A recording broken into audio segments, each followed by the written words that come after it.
Welcome to Quick Connect Live. Oh dear. Okay, sorry, it's my first time doing such things. So, No worries. but very interesting. Welcome, Isin, to Quick Connect Live. Okay, I think we are live. Hi, everyone. Welcome to the Quick Connect Live session. It's one of our series of the Strengths Finder Singapore Network. And right now, we are going through a series whereby we're comparing profiling tools. So, okay, Ethan has just joined us. So we're comparing profiling tools, and today we're going to compare CliftonStrengths with Enneagram. So what we have done so far, we have done CliftonStrengths with MBTI, CliftonStrengths with DISC, CliftonStrengths with Emergenetics, which was where Jeffers shared with us. And today we are going through CliftonStrengths and Enneagram. So we have with us today Isin, who is certified in IEQ9, right? It's kind of more Yes. integrative Enneagram 9 Yeah. profile. So she's going to take us through, kind of understanding what the Enneagram profile is about. And then we can start comparing, pros and cons. What is it useful for? What is it not so useful for? So that we can kind of make an assessment of it. Again, we're not here to say that one profiling tool is better than the other. More of understanding what that tool does, so that we can understand which tool to use for what purpose. At the end of the day, there's this saying, right? If the only tool you have is a hammer, every problem looks like a nail. So now we're just going to expand the toolbox in terms of the profiling tools that we have and just kind of have that. So maybe just a quick round of introduction. Just share your name, whether you have done Enneagram before, and if you have done Enneagram before, what your Enneagram type is, right? So let's begin with Ethan. I'm not surprised with that part. Okay. Hi, everybody. I'm Ethan. I have done Enneagram. I actually quite like Enneagram as a profiling tool. I am a 7, which Ethan caught the moment she met me. So Yeah. Okay. Let's see. Sure. Hello, everyone. I am Cher Anderson. I have completed my Enneagram. I believe I am an 8. It's a new thing for me, so I'm not as close to it, but I did just do it this year. Awesome. So later, if you have questions about the type, we can kind of toss it out, and Ising can help us to better understand that profile, and then we can link it to our strengths profile as well. Miko, would you like to share? I have done mine twice. Interestingly, the first time I'm a 9W8. Second time I'm a 5W4. Yeah. Oh. 9 and 5. Okay, they could be, maybe they're quite close in intensity, right?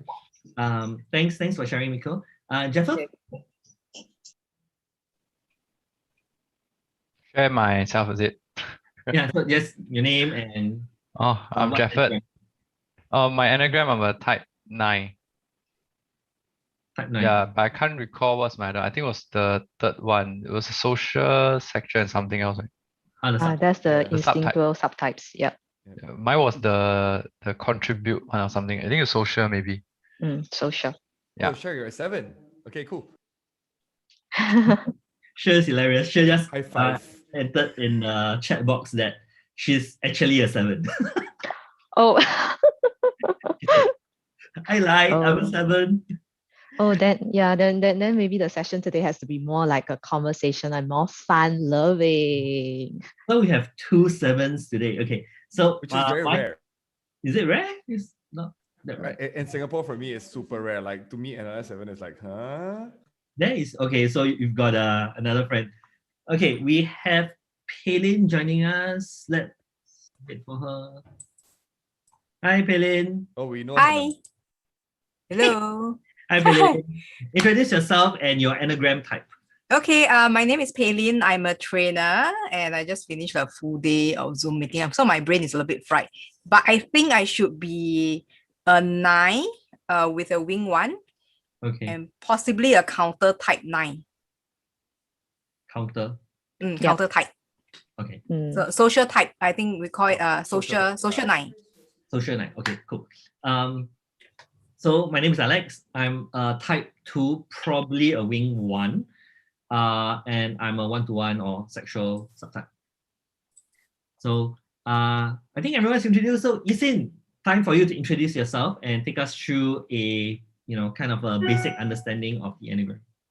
Sure. Okay. So, so my name is Yisin. So, Alex has kind of briefly introduced me earlier.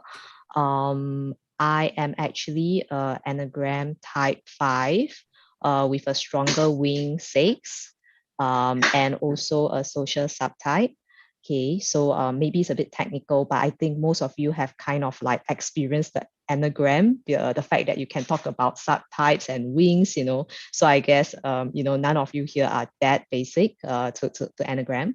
So I only came, I would say, experience with the Enneagram probably about 2 to 3 years ago. Yep, that was when, I kind of like quite fell in love with the Enneagram and I started exploring more into it. So for today's session, basically, Alex has asked me to kind of like just do a sharing of the Enneagram. I have prepared some content, but depending on how much you guys know, I could move faster, I could move slower, depending, and then maybe we can have a deeper conversation after that.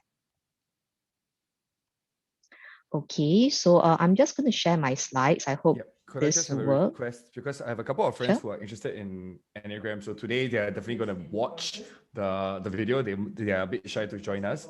But I think having a little bit, the fundamentals would be very useful, even though all of us here seem to know a little bit about it. Okay, that's good. So because I was wondering how much in depth I should go, and I don't want to make the session sound too boring, so okay. So basically what I've prepared for today is really very basic.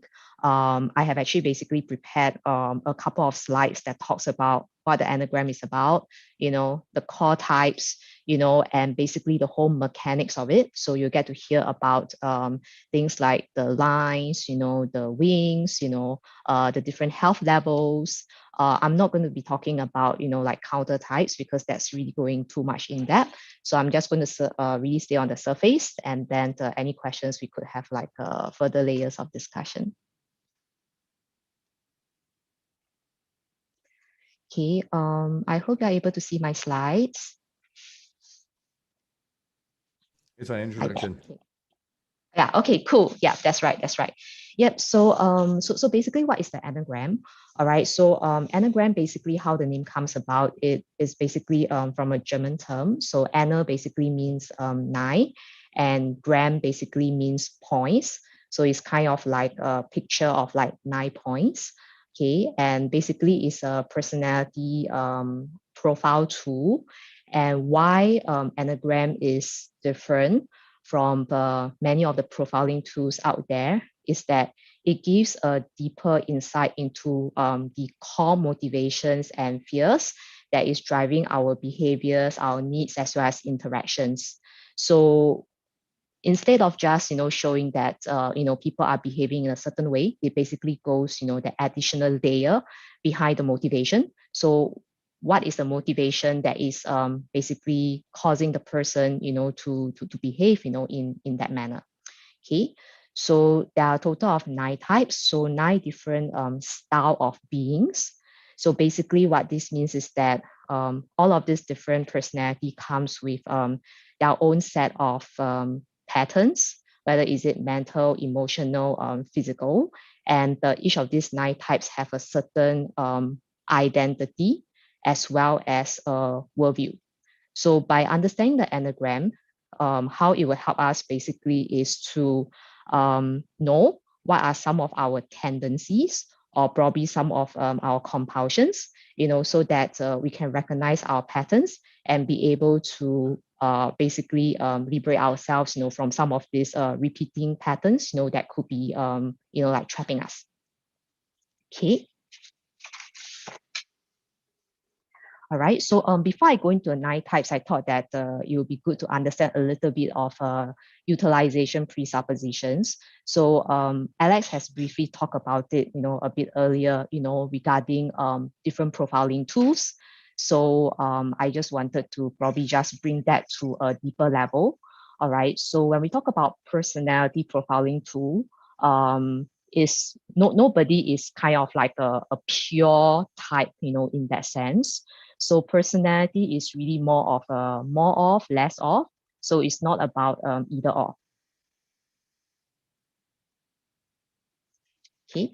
So for the Enneagram, basically, what this means also is that, for example, if you are a type 2 or you are type 3, it doesn't mean that, oh, I'm just that type. So, and you are in that box, and you cannot walk out of it. So the Enneagram itself, not only shows you the box that you are in, and it's actually a very dynamic, I would say, tool that also shows you the way out. So what are the ways of development or improvement? Okay. Secondly, no type is better or worse. All right. So it's not about I like my type, I dislike another type. It's about really going deep within to find out the who you are and also accepting who you are. Okay.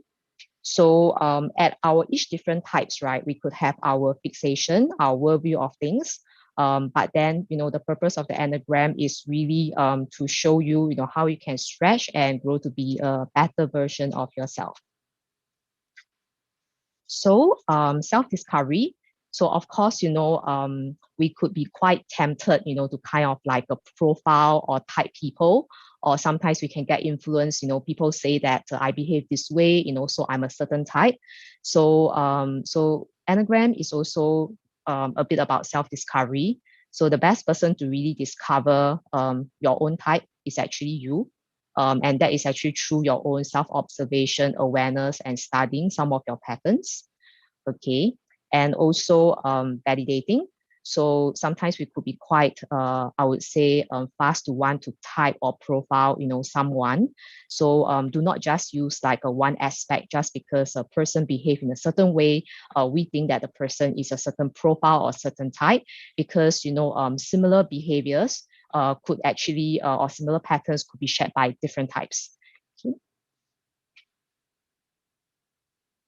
Okay. So for the Enneagram is also a very dynamic model. So because personality itself is multifaceted, all right. So there are also some variances and different similar personality could be basically appear in different ways because we have variances such as our wings, which I'll talk about later, as well as our lines. Okay. So also from an Enneagram perspective, in terms of the personality health that affects the behaviors. So for example, for a type 2, if you're at a healthy level, you appear very different from a type 2 that is on a, I would say, less healthier level. Okay. So now I talk about some of the basics. I would basically move into the 9 types introduction. So for the Enneagram Type 1, all right, so Enneagram Type 1 is, some people call it the perfectionist. So there are different terminology that different schools actually, call the different types. I prefer to just call it a Type 1 or Type 2 or Type 3, because that's something that is fixed and doesn't change. So for Type 1, basically, so each of these types actually have the positive intention. And I think it's very important to understand the core motivations and the key intentions of the different personality types, because it gives us a deeper understanding of why the person is actually reacting that way. So it gives us a more basically compassionate understanding. It allows us to have a more empathy, of that type, where we can understand that particular type's worldview, as well as what is actually motivating, somebody to react or behave in a certain manner. So for type 1, basically, the worldview, for type 1 is basically the world is imperfect, is unfair. So type 1 wants to really uphold the higher standard and really show what excellence looks like, and basically to show, the right way of living, through showing the principles. So the positive intention is really they want to improve, themselves and also everything, around them, using their efforts. So what this means as well is that for type 1s, they are very principled. They want to strive to do things right. Okay, so they like to follow rules as well as procedures. So their focus of attention, could be on things like imperfection, because they really want to be the best version, of themselves and really be perfect, right? So for the mental pattern of a type 1, there is a lot of constant inner voice or dialogue, regarding like judging, like evaluating, correcting. So they have this inner critic and this inner dialogue, not just towards others, but also towards themselves. So you will recognize sometimes, or some, actually when you criticize a type 1, they would actually feel, the emotion twice as much because they already have this self-critic, so it's kind of like when they get criticized, it gets, kind of even elevated for them in terms of their internal kind of pattern of correcting. Okay, so basically for type 1 as well, there are some frustrations within them. So the frustration is usually caused, by trying to be perfect. All right, and so themselves trying to be perfect, that's one. Another one is also sometimes other people's failures, to meet the high standards, that they have actually set. Okay, so you'll see for type 1, typically, their behaviors will be very detailed, they're very specific, they're very hardworking. Sometimes you can see that, maybe they're, a bit compulsive, having a certain kind of obsession. Okay, so so type 1 basically feels good when perfect, feels right when safe. They look good, when they work hard. So I thought this is a very good and relevant developmental quote, for type 1. So love is the absence of judgment. Okay, so for type 2, basically, the worldview of a type 2 is people need, their help, right? And very often people do not know, what they need, so for type 2, they want to basically care for people and really show, people what love actually feels like. Alex, So, sorry. yes. Indeed is Alex. So Alex, please chip in, because you are this type here. So we don't have one. So just now it was pretty quiet, but you can add in as well, so that people can understand type 2 better. Yes, so the key motivation for type 2 is that they want to be loved. All right, they have a need to be needed and appreciated. All right, so they would like, to kind of have others, respond to them. Is important. So you can see for a type 2, they are typically very loving. They have a lot of empathy. Yep. So that comes across, quite strongly. So of course, because of this, our focus a lot is on relationships. So relationships are very important to a type 2. And very interestingly, sometimes, even when a type 2 is on their own, their mind, they are engaged in a relationship with someone. So they could be thinking of someone, still constantly keeping, that relationship, in their mind. So that is the kind of a mental pattern, for type 2 is really, engaging or even caring for other people, even when they are alone. Yep. So what this leads to is sometimes, from an emotional perspective, type 2 could lack some kind of focus on themselves. So the self-care side of things, so they could miss out, on the self-care portion. Okay, so for type 2, because, wanting to be needed and appreciated is important to them, sometimes when they feel that they are not being appreciated or being taken for granted, they can get quite angry. when are taken for granted.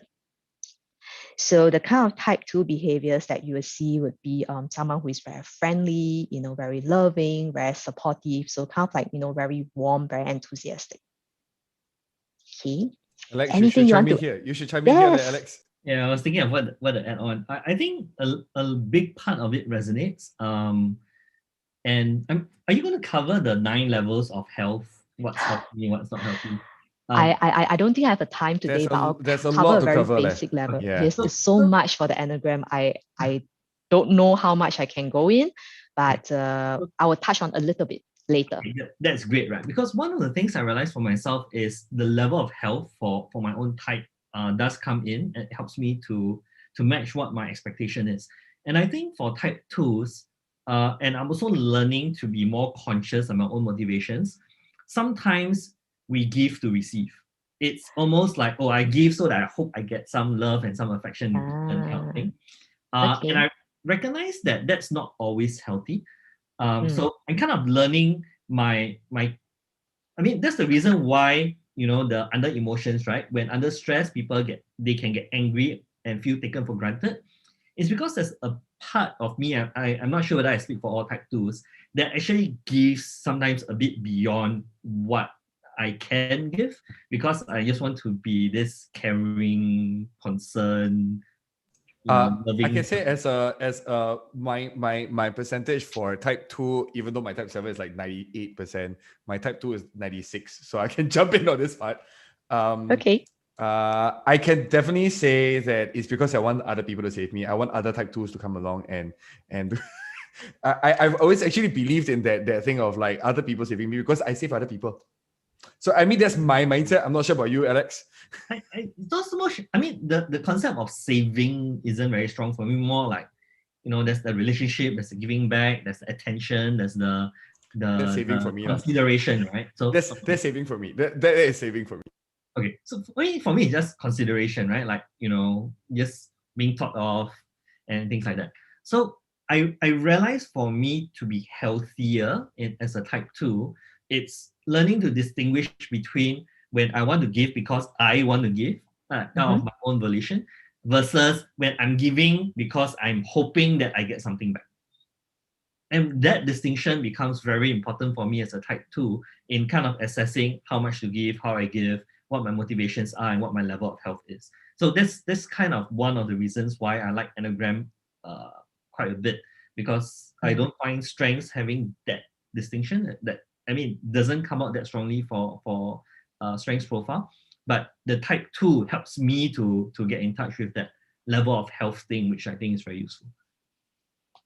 Yes, indeed. So I think that's definitely a very, very big and important self-awareness for type 2s. Whether are you really giving to get, or are you really giving because you want to give, without expecting, anything in return. So I think this was something that we kind of like briefly discussed before also, that I did with Alex when I did his profile. So yes, levels of health wise, there are, multiple levels of health, but we're not going to touch about it today. We'll just touch about, what it means, to be at the best healthy level, and what it means, for the type under stress. So we'll touch about it a little bit later. There's this other thing about type 2 is that type 2, at least for me, I think we tend to sort by people. So that means we think about people most, if not all the time. If it's not one person, it's the other person, or how a person would think, or how a person would feel, hence empathy and the visualization, right? But one thing we don't realize is that other people do not think about people that much. Because our own frame is very people oriented, right? Whereas, recognizing that others probably don't think about you or people as much as a pattern of thought is quite important to realize as well. Because then the expectation, right? The mismatch of expectations sometimes can be realized, and then you can kind of moderate your own expectations of people. And that's the other thing I thought would be useful for type 2. Indeed. Wow. Okay. That's why I like, a session whereby there are all different types, because then we can hear, all the different types speak, right? Because every single type has their worldview, and then, their core motivations, for each type. So this is beautiful. So even if you're not a core type, but if you have I would say a big percentage, of that particular type, please feel free to chime in as well, so that we can also hear the different perspectives. Okay, so I'll move on then. But before that, I think so type 2 we all know. Okay, so I think the quote here is really nice. If you don't love yourself, you cannot love others. So a quote about self-care. Okay, so for type 3, okay, so type 3, basically their worldview is really about winning. Okay, so so in their worldview is basically winners will be remembered and admired. So for type 3, they really want to show, people what success looks like with their capabilities. So they also believe that the world, can progress only by being the best. So there's a kind of a competitive spirit for a type 3. So the positive intention actually behind that is that type 3, they believes a lot in terms of adding value. They really, really want to add value to achieve their best potential, and also to be affirmed and also recognized for that. Yeah, so the kind of identity that they want to portray is really I'm successful and I am a winner. So their core fear is actually the fear of being worthless. So they really desire to feel valuable and worthwhile. Of course, being affirmed is one, and also how they can distinguish themselves, from others, be kind of like admired and be able to impress, others. All right. So the kind of values they have is really about results, progress. They want to win. They want to get to the finishing line. They want accomplishment. Like all these are very important. So which is why a lot of focus is really on the end outcomes. The results. How they go about getting the results. So sometimes that could lead to kind of like cutting some corners or taking some shortcuts, because they want, like fastest way to win. Yep. So the mental pattern of a type 3 typically is they have this stopwatch, in their head. So they are racing with time, so they can plan and schedule a list of to-dos, that, can help them to accomplish their goals, so they are constantly like weighing options and opportunities to find the shortest route to success or results. Yep. So the kind of behavior or emotion they portray is, like confident, optimistic, but when they're under stress, they fear, they fear to lose. Okay, they fear to fail. So this kind of fear will come out. So the kind of behavior that they will portray basically is very hardworking, very results focused, wants to achieve, very fast paced, productive and efficient. Yeah. Okay, so that is for type 3. Do we have, no, we don't have type 3s here. So, okay. So for type 3s, basically they feel good, when they have accomplished things, they feel safe, when they are successful, and they look good, when they are competent. Okay, so the development code is really the comparison, the goal, is not to be better than others, but your previous self.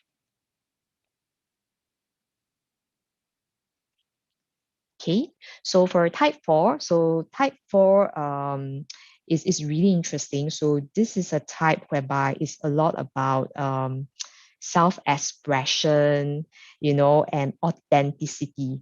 So type 4 really wants to express themselves and their individuality. Okay, and the worldview that they have is that, the world is really about beauty and also pain. There's also about meaning and also inspiration. So basically they want to be able to express, like all this to people. So for type 4, being authentic and finding meaning in what they do, it is very important to them. Okay, so their basic fear is that they have no identity or no personal significance. So basically their basic desire is to be able to find themselves, and their significance, be able to create, an identity for themselves.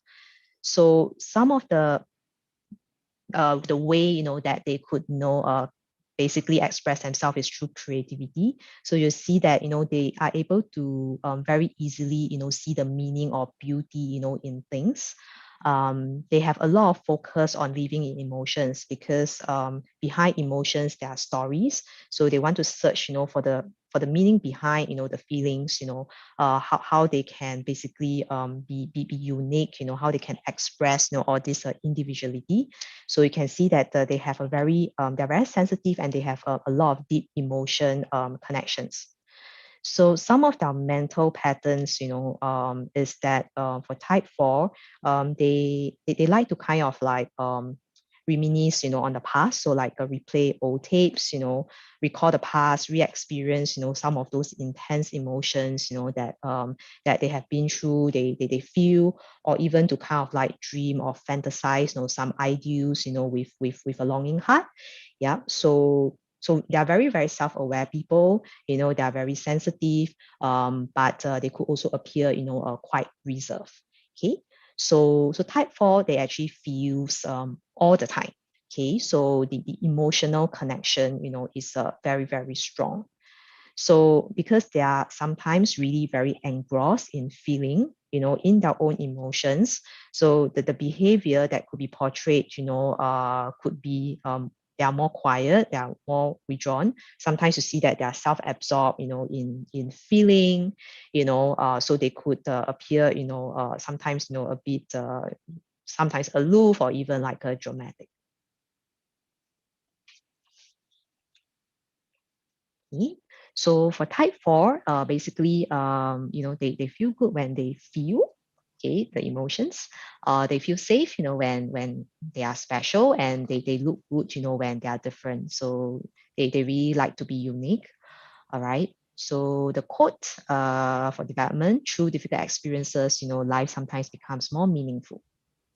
I have a tendency to hang around a lot with type 4s, type 3s and type 4s actually. So actually I wanted to jump in on type 3. I'm like, yeah, but Please because do. top schools, because I came from Raffles, so a lot of type 3s, in terms of like the orderliness that was obvious, right? So they're Yeah. very, very task oriented, Task. project management.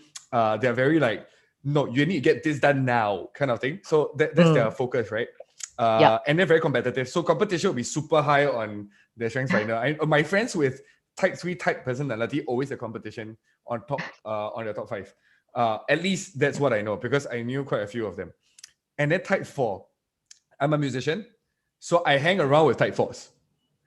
Always about feeling, always about how they feel. They just want to avoid feeling bad.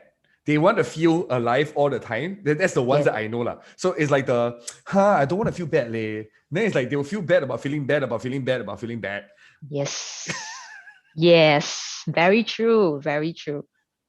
So then go into cycles, right? Versus like they'll focus on what they feel. So they're very creative, they're very expressive. Yes. But that also drags them down like to the 18 levels of hell sometimes. Yes, indeed. So I came across a type 4, that I was in the training group, and basically there was this exercise, right? So the exercise was about it is a picture. So we are supposed to describe, what we see in the picture. So of course, being my type, I'll explain it, in a very logical way, like what I see in the picture. So very objective, right? But for a type 4, it's really interesting. Somehow, the type 4 can actually link, the picture to a bigger meaning. And the way that the type 4 express, the picture is actually in terms of emotions. So that's very, very interesting to me, actually. So I think for type 4, very, very expressive, so really very interesting. But of course, with that, they are also very authentic people. So when you speak with type 4, you have to really let them feel that, they're authentic, to want to get to know them. So that's how you build a trust also with the type 4.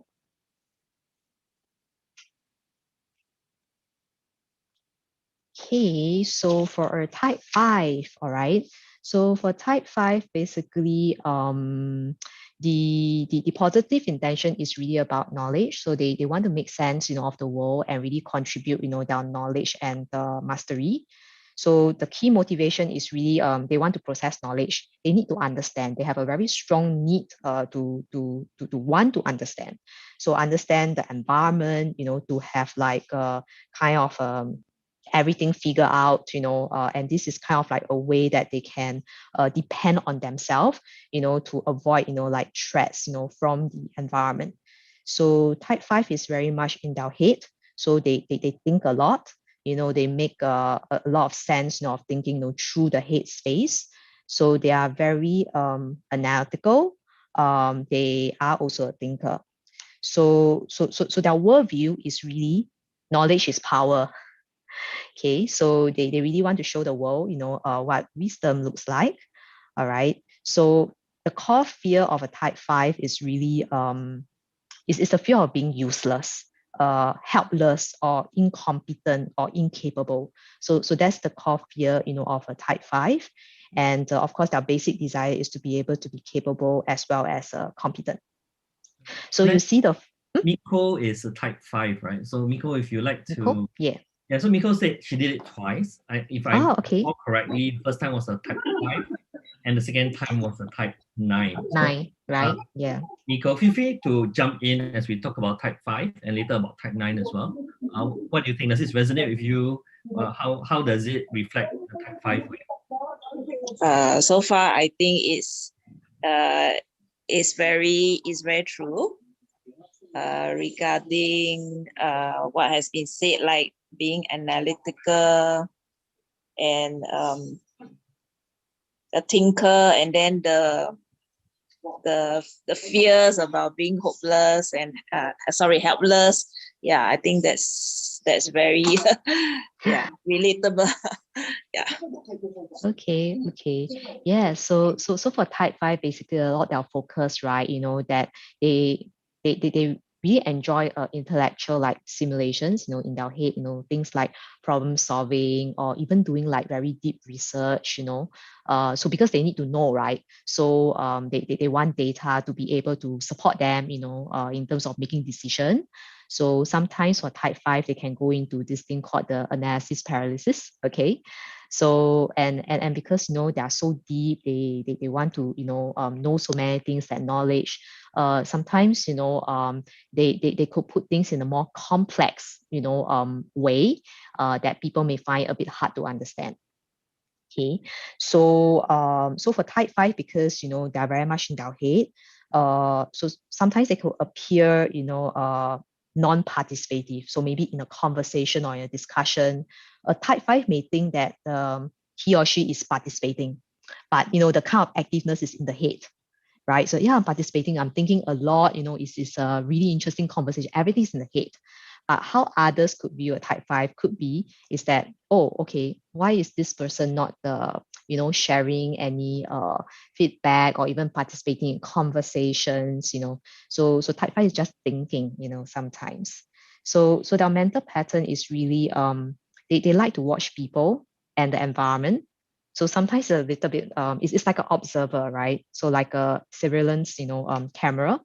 And because they are so observant, they could observe or notice details that sometimes other types could have missed. So always very mentally engaged in a lot of information, like thinking ideas, and if there is a topic of interest for type 5, they can go very, very deep. Okay, so so kind of emotions, much less accessible to their emotions, because pretty much in the head, even with feelings, they think their feelings.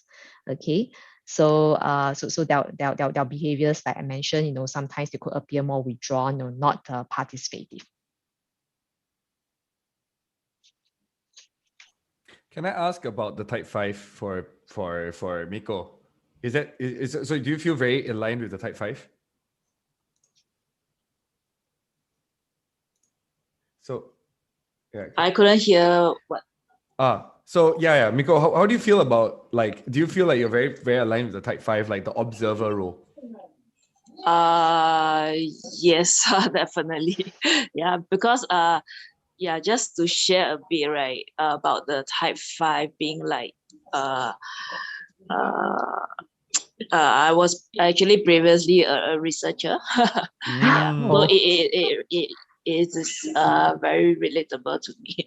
Yeah. Very cool. okay, Yeah. interesting. I'm surrounded by type fives, lah, I think, because my brother and sister are both researchers. I Mm, have and type 7 actually on yes, my high side, I'm actually on type 5. So yeah, I it's do a along your lot of type 5 lines. behaviors, yes. You're surrounded by every type, my friend. Surrounded by I think because I'm a curious type, right? So I'm So you 7, see, right? So type 7 is showing up, experience, like so many different experience around you. yeah. I haven't experienced type 1s before. I haven't met a type 1 actually. Ah, okay, Or a okay. type 1 who knows he's a type 1, right? So yeah. Yes, yes, indeed, indeed. Yeah, I have a high one, just FYI. So my 5 and my 1 are both quite high. So you can experience me. Yeah, no. So that actually explains a bit about the. I cannot finish it too much because I cannot overpromise you because and Yes, but yes. actually I have a feeling that Jeffers is wing 1 eh. Yeah, wing 1. Type No 9 wing wonder 1. lah. Type Yes, 9 no wing wonder. 1. Okay. Okay, Yeah, so you then that see makes there are more some sense. characteristics of 1, in him. Yeah, of course. Yep. So yes, so basically for type 5, feel good when playing, feel good when know, looks good when knowledgeable. Yep.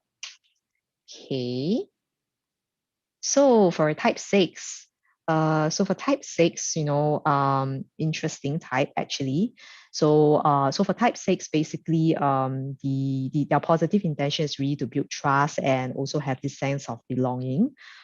Because their key motivation for type 6 is really security. So they want to feel safe and secure.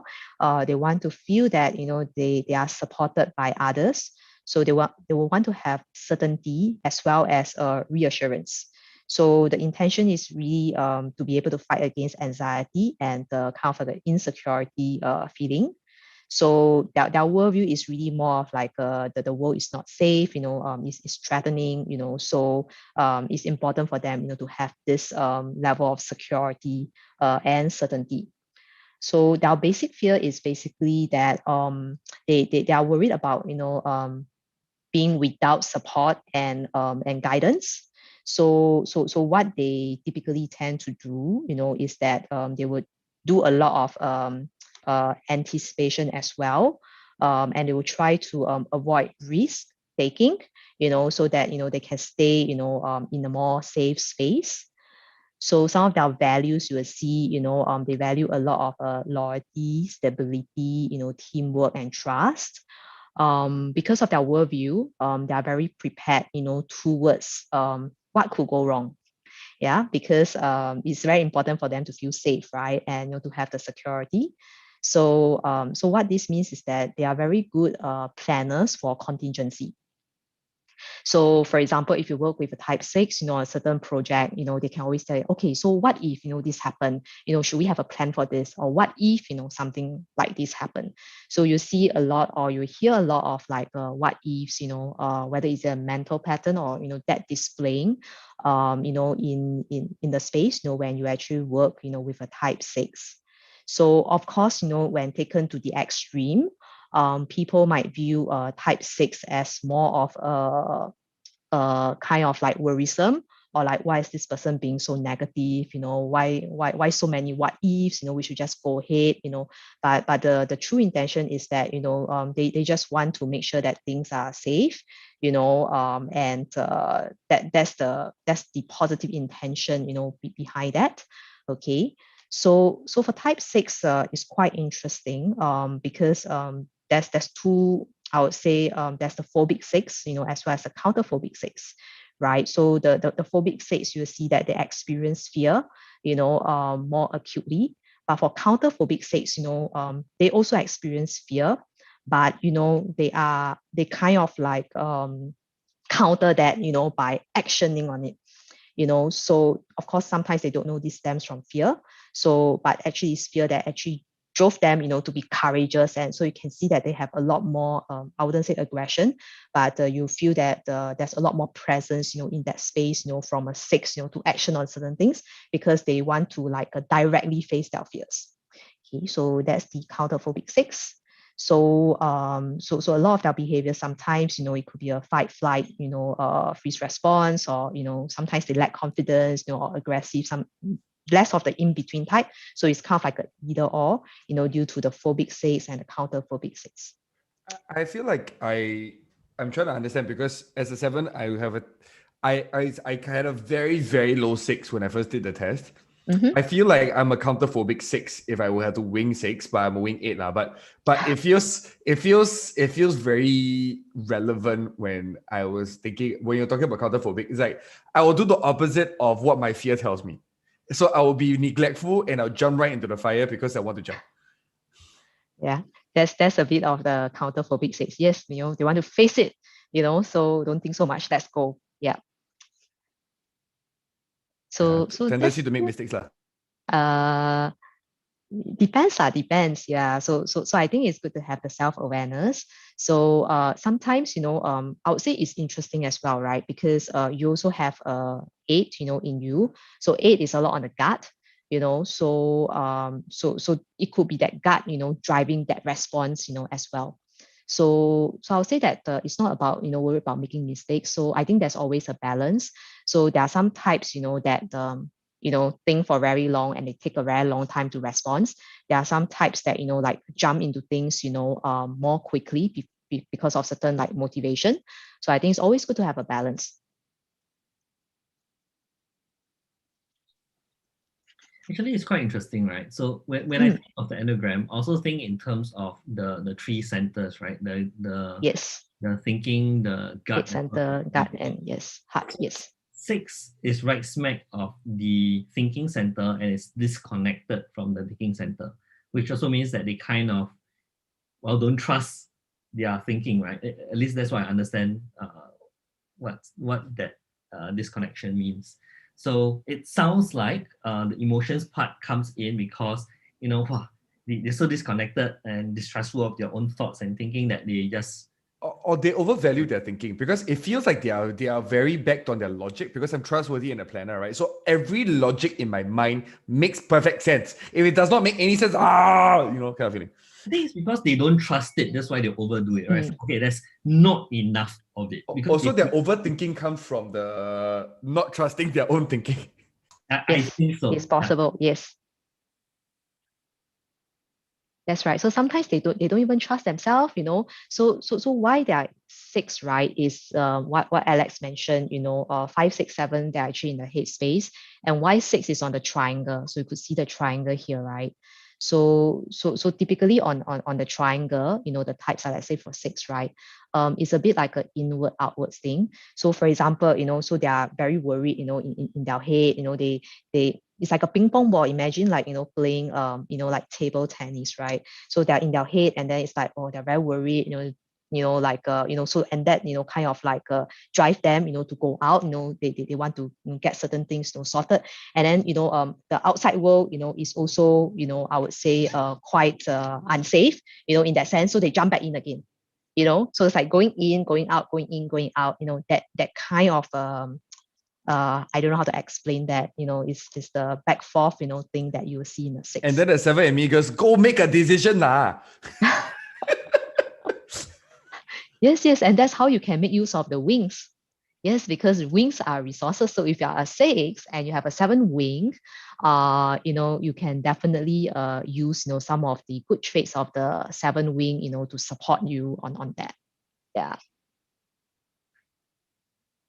Thanks. So, yep. Okay, so that's for 6. So I actually like this picture of a zebra for type 6. So, and I always like to tell this story. So like type 6, right? They are like zebras. So you know how zebras operate, right? So they need to see the danger in front of them, then they feel safe. So they see that, okay, so the lion is probably like, a few hundred meters away from them. They can see them. So they always know where the danger is and there's a safe space. I can see the danger. I can predict, I know, I am safe, something like that. So really interesting. So wait, so they need to see the danger. So if there's no danger, they fear more. It's an analogy lah. So when there's no danger, sometimes they might also think, say, okay, like for example, for a project, do I really have everything covered? What could go wrong? What could possibly go wrong? So this kind of thinking patterns, in their head will actually appear. So they're constantly thinking of what can be wrong lah. Yes, and that's why they're very good planners, because they are very good at setting contingency plans. Very cool. Sounds like the deliberative talent team. Yeah. Deliberative, yeah. Screams, a bit like screams deliberative. Yes. Alex, you're correct, because my husband has deliberative. He's also a 6. Oh. Okay. I have deliberative. I'm a 5. No, I mean, okay, deliberative and 5 comes together, but like deliberative, deliberative would probably be a bit of activator, or a little bit of not plan activator. Sorry. There's this other element which then you plan. Strategic, probably. Strategic? Discipline, you mean? Oh, discipline. Maybe. No, plan is structure. Discipline is structure. A lot of structure. Yeah. So strategic has an element of the what if. Yeah. But he also has strategic and deliberative. I have a feeling it's a strategic because both. The 5 does So I don't know which is which. The 5 does not have enough of the strategic. Actually, the two are quite different. So deliberative has the sorting for risk. So deliberative things, they tend to take more time, but because they kind of want to make sure that every risk is covered. Strategic is different in the sense that they think possibilities. They think they like to see all the pieces on the all the chess pieces on the board, so they know how to make the next move. They like to anticipate how the other person might respond, so they like to think different possibilities. But it's not so much driven by fear as it is driven by kind of planning for different scenarios, which can be a healthy 6. Maybe. Could be. It's possible. Definitely. So the difference is deliberative can take a long time to think, whereas strategic can move pretty fast and think pretty fast. So it does show up a bit different. Then wow. Cher's husband is deliberative and strategic too. Wow, okay. Say it again? Cher's husband is deliberative and strategic too. Okay. And is he a 6 as well, Cher? I don't think he has taken the test. Has he taken the test? No, okay, no idea. We'll be taking it soon, though. We'll know soon, because I gotta know now. If he's a 6 wing 5, you know exactly. Wow, interesting. I suspect my husband is a 6 wing 5, but he hasn't done the test. So yeah, trying to convince him to do it. So now we need people to take both Enneagram and CliftonStrengths, and then we can compare data. No, and then image genetics, and then everything, and then compare all the data together in one picture. I'll leave the comparing of everything to you. That's my role. 7 ma. I'll take everything, then throw everything to Ethan. And then ask him He's to very summarize good at everything. synthesizing information. Yeah, he is. Your strength. He's very good at putting everything together and trying to link them up. Yes. So Cher should be also into the area, right? Oh yeah, Sherry is a 7 too. Yes. Indeed. So let's talk about 7, because 7 is next. Cool. Okay. We have a lot of 7s. Yeah, we have a lot. So that's why I love this conversation. I think like for a group with 7s, they really bring up a lot of mood. It's really interesting to hear their perspective. So I really like so joyful and so energetic. So yes, 7, please add in, because this is you. Okay, so for 7, the worldview for a type 7 is that the world is full of possibilities and new adventures. So why do I have to close options so early and stick to boredom? All right, so we want to show the world what freedom and enjoyment looks like. Okay, so the key motivation for type 7 is to want to maintain their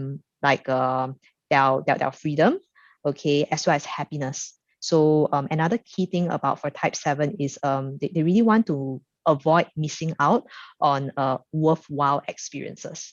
So you can see for type 7, they are constantly keeping themselves excited, occupied, their core fear is really pain and being trapped, without options. So that's for type 7. So for the mental pattern for type 7, right, you can see that for type 7, like I mentioned earlier, they're very good at synthesizing information. So they have a lot of ideas, because they want to experience it all, right? So they can have a lot of ideas, and plans in their thoughts, they can very easily like connect dots, between like two seemingly unrelevant things. Okay, so and because of this kind of a mental pattern, they can very quickly jump from one topic to another. Sometimes, for type 7, they tend to think out loud as well. So for type 7, they also like to kind of like plan forward, like what to do next, even, they before they have completed, like the current task. Okay, so their energy is very fun, light. Okay, so they're very enthusiastic, so that's the identity, that they actually show. So from an emotional perspective, they really want to shun away from pain, okay, or any kind of like negative emotions, because they don't like to feel trapped, so they really want to really experience, like a positive emotion. So sometimes when under stress, they can experience some kind of anxiety and frustration, they will feel stuck. So for type 7, sometimes, while they are very good, in terms of like generating new ideas, new thoughts, because their thoughts move, across, so fast.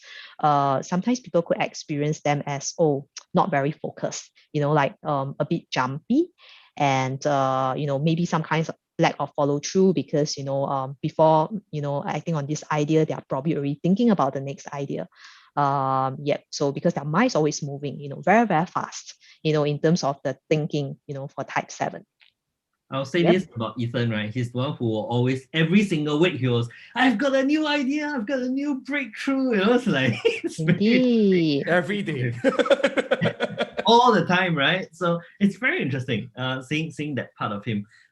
His emergenetics profile shows that he's third expressiveness, which says that he's gregarious, right? So he's very open. He speaks. He brings a lot of energy, which is very interesting. Ethan, so I have a question for you. Type 7 doesn't sound like a thinking type, but it's within the thinking type. I think this is where Cher would be. I would like to have Cher join in, because she's also a 7. So ask more about what you're saying about a thinking type. You don't see that it's a thinking type. Is that what you were saying? It sounds a little bit, so it's the thinking triad, right? But a lot of it is about positive emotions, avoiding pain. It doesn't sound very thinking to me. I don't know about the rest of you. You feel it's a thinking thing? So I don't know for sure if it's a thinking theme per se, but my mind's constantly looking for, I think you even said it too, a way to move away for things, or to make the connections. And she even said, jumping around in conversations, it's because my brain's thinking in all these other spots, and, oh, you said this, it's over here. And my family jokes about it. Oh, you're just easily distracted. Well, yes, because I'm looking at all these other things that it could potentially be. So, and it could be a combination of other themes that show up here as well, but I can see connections and I can easily make those. And I am an arranger from a Strengths Finders as well, so that could be part of it. But my mind's constantly looking for those things. And then I feel like I'm thinking, or maybe it's a sensing thing. So I don't know if it's a thinking thing, but how others are feeling in the moment as well. Like, what are they feeling? What are they sensing? And how do I keep them engaged? Or what do they look like on this too? Again, moving away from pain, but keeping it positive. I do absolutely agree with that. Yeah, so I think this is where I would jump in and go, like, I was a spoiled kid, right? So I was obviously trying to avoid pain at all costs when I was a younger guy. And even my own awareness of pain, like, so I'm always thinking faster and quicker than everybody else. Like, I would have thought 3,000 steps ahead, but no, side steps while being ahead. Well, it was like all these kind of different things. Like, for example, have you heard of borderline? No, not a bipolar disorder, when people go manic and they're flight of ideas, I feel like I'm on the border of that. Like I can literally think from orange to fruit to Candy Crush to apps to computer engineering to JavaScript to all in a row within like seconds. Makes sense though. Cher and I can understand that, but like it's like everybody's like, what? Wait, so do you No, all I have, think it's amazing. where, All where, this, thinking is amazing, really. where is connectedness and ideation for the both of you? Sure. It's my ideation is top, right? Connectedness is number Okay. 5. Number 8, sorry. It's not in my top 5 for sure. I'd have to double check. Ideation's a little lower. Connectedness isn't. It's in my top 15 at least. I know that because I can make connections in those natural draws. It sounds like you do that so naturally, right? The connection of one concept to another. Yeah, one to the other, to the other, to the other. Like when you guys are talking, I will be thinking of like the people I know, the kind of behaviors they portray, and then join all the dots at the same time, and then going like, cool, let me try linking this back to StrengthsFinder, and that person that I know, and that person that I think of, and then and then what about this story? Oh yeah, but the person did that as well, and then yeah, this is actually what happens in my mind. I just managed to control it pretty well nowadays. How does it happen for you, Cher?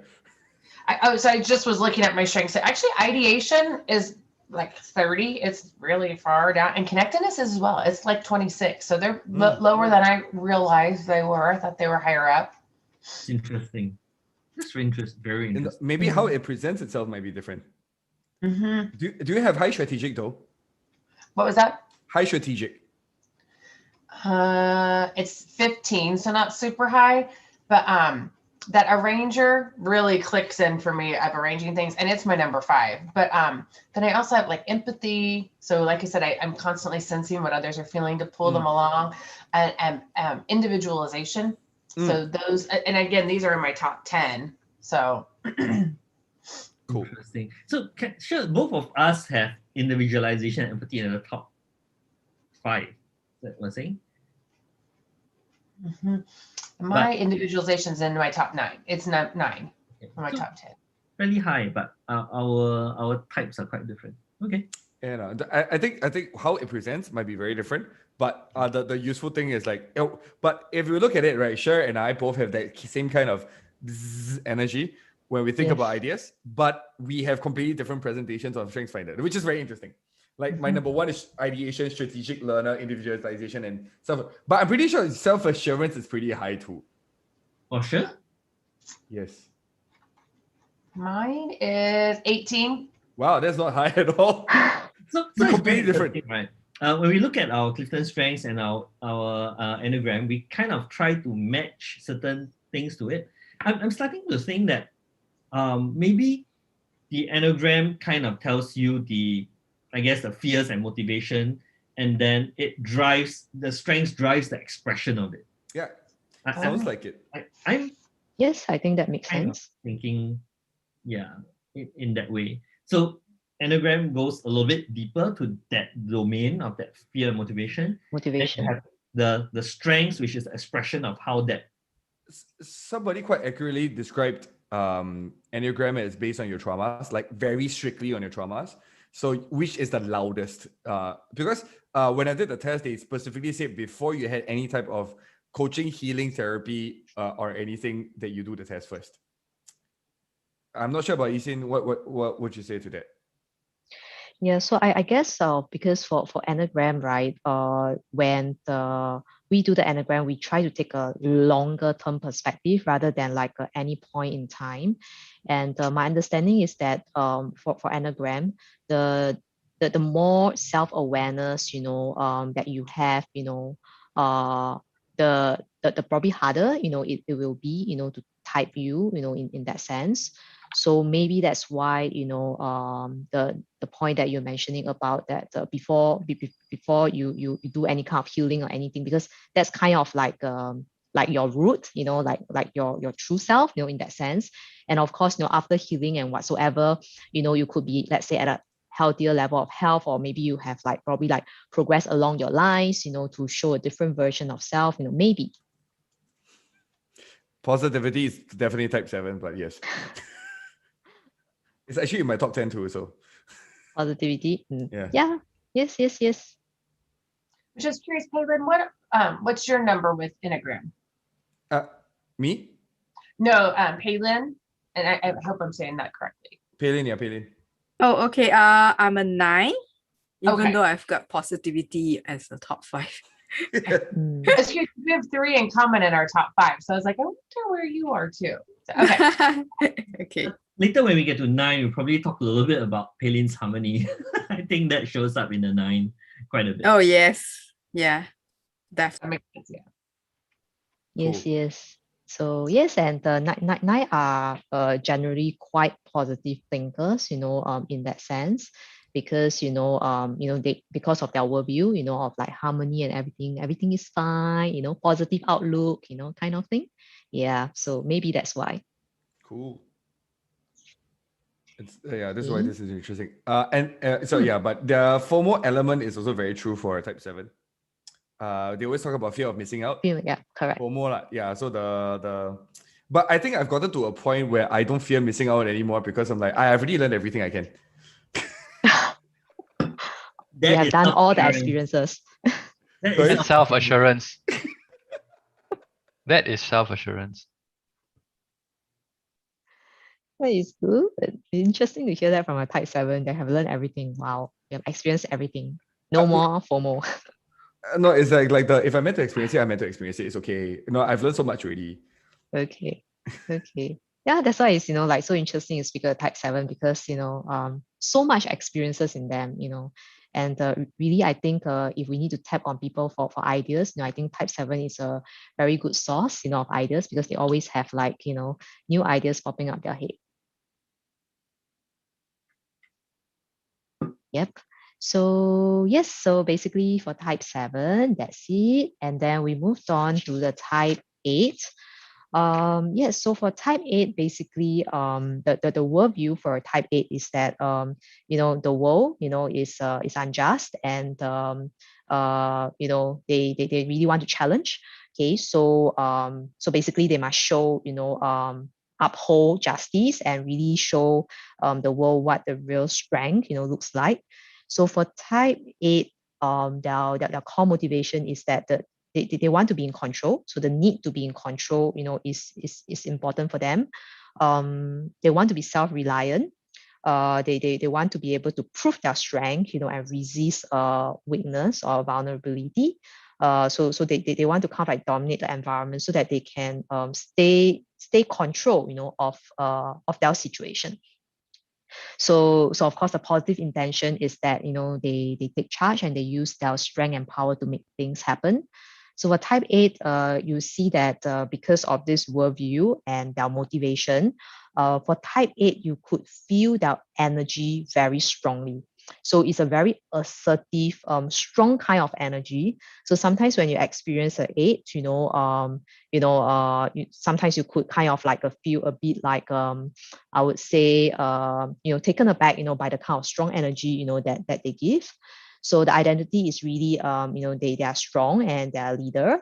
Okay, so they focus a lot on power and control. They are very sensitive to boundaries, so basically if somebody like overstep them or go into the boundaries, they can get quite I would say angry. Okay, so because their core fear for type 8 is that they're really afraid of being harmed or like controlled by others. So and the basic desire is that they want to protect themselves, right? They want to be in control of their own life, their own destiny. Yeah. So that's the kind of like a fear motivation behind that. So for type 8, sometimes they could appear like quite angry, in that sense, because they challenge, right? So type 8 has a name called the challenger. So they challenge things, they want to uphold justice, so sometimes they could appear kind of like angry even though they are like not feeling it, but their anger is like very fast and furious, and then like it's gone as well. Yeah. So for type 8, typically is really interesting because you could really expect a type 8, to be very courageous to make difficult decisions. So maybe for decisions that are very difficult for others to take and people will just shy away, they are not afraid. So, they will be very willing to just stand up, and fight that decision, unpopular decisions, they are willing to stand up to it. So sometimes we'll call them like the protector, right? So for type 8, typically, what they do is that sometimes when they start to get to know people, they will kind of like have a kind of a scan, so they will kind of like scan to feel, like who is strong, who is weak, that kind of thing. And then they will actually take, the lead, to also kind of like protect the weak. So type 8 could be quite protective, in that sense. So they will appear self-confident, strong, as well as assertive. Sometimes, because of the way they behave, they can also appear like a confrontational and also intimidating. Interestingly, I So was listening to a podcast on Enneagram, and they were saying that, when sometimes eights can be quite assertive. So, but yes. for them, they aren't aware that other people perceive them as, being assertive or even aggressive. And if people confront them, they go like, I'm not being aggressive. You will know when I'm aggressive. It's Yeah. You They're will not know. aware of the energy that they are projecting to others. Yeah. yeah. And so let's Joan speak, right? Because Joan, you're an 8, right? Yes, I am. Yeah. So like, what do you think about the number so far? The description of the number. Okay, I want to correct what I say. I'm not an 8, but I have a type 8 personality. That's how we're being taught. That's Right. So interesting. I don't want to box myself as an 8, but I have a type 8 personality. Cool. And it is true that I have got very strong energy, and sometimes it's very a type 8 is very often misunderstood. They are. Right? Because of the passion, because when we are very strong in our views and very passionate over something, we come across as aggressive because of our energy, because the passion drives our energy. And also at the same time, we have a lot of gesture.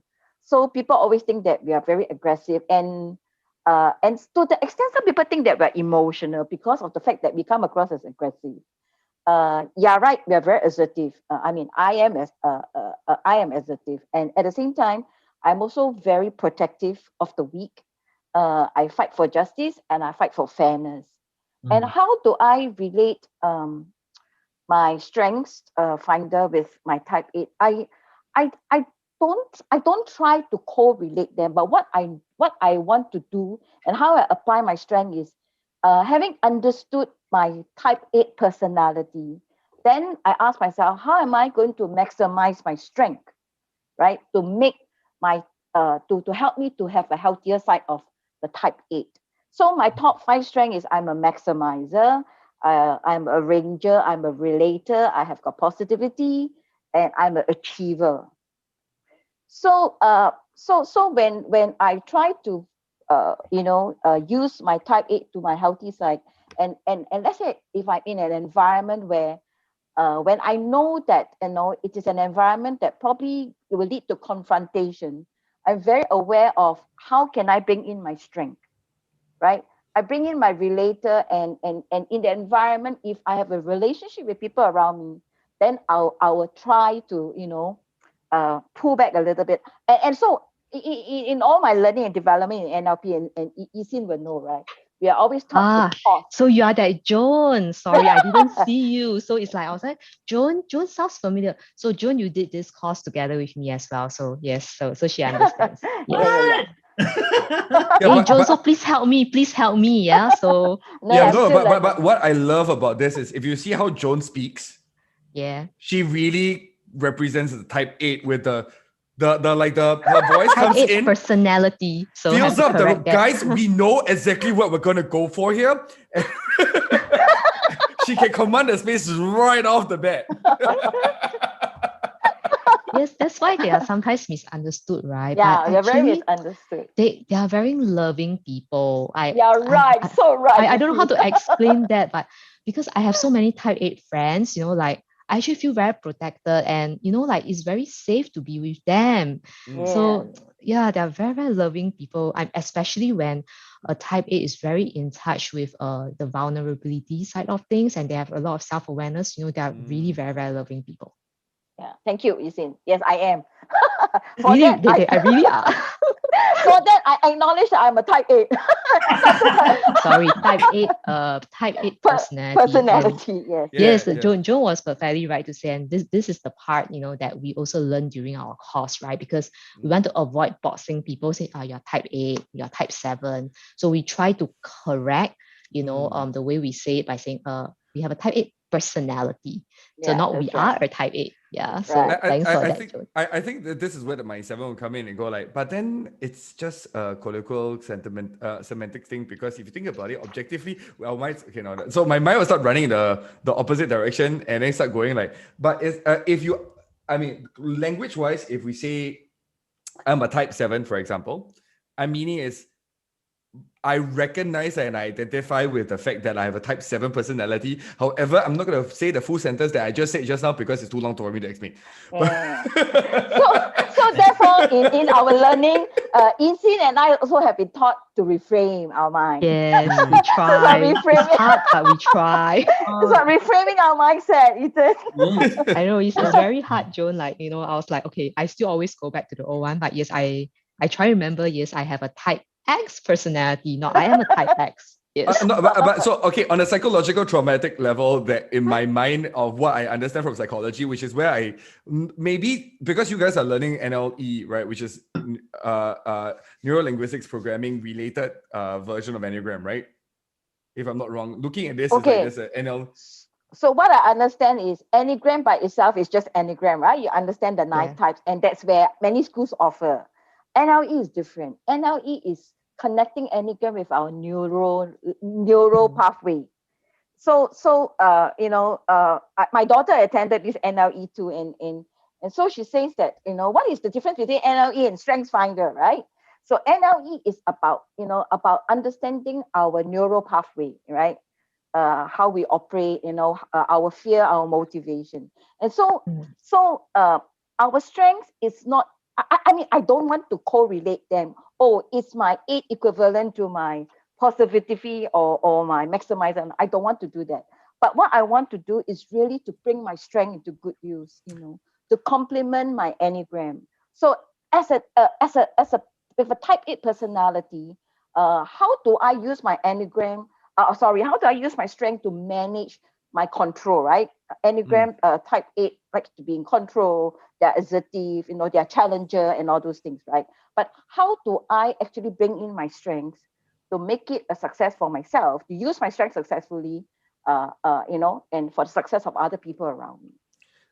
I think it's interesting because for me, I don't disallow any way of thinking for me. So I can say that I am a type 7, but the meaning behind it is that I identify with the personality of a type 7, but I'm a lot more than that. So I think this is where I think even NLE, I like the way they're talking about it, but I wouldn't say that is the only one way of thinking. I mean, I'm saying this also because of the way that I'll bring in what Alex said all the way at the start, right?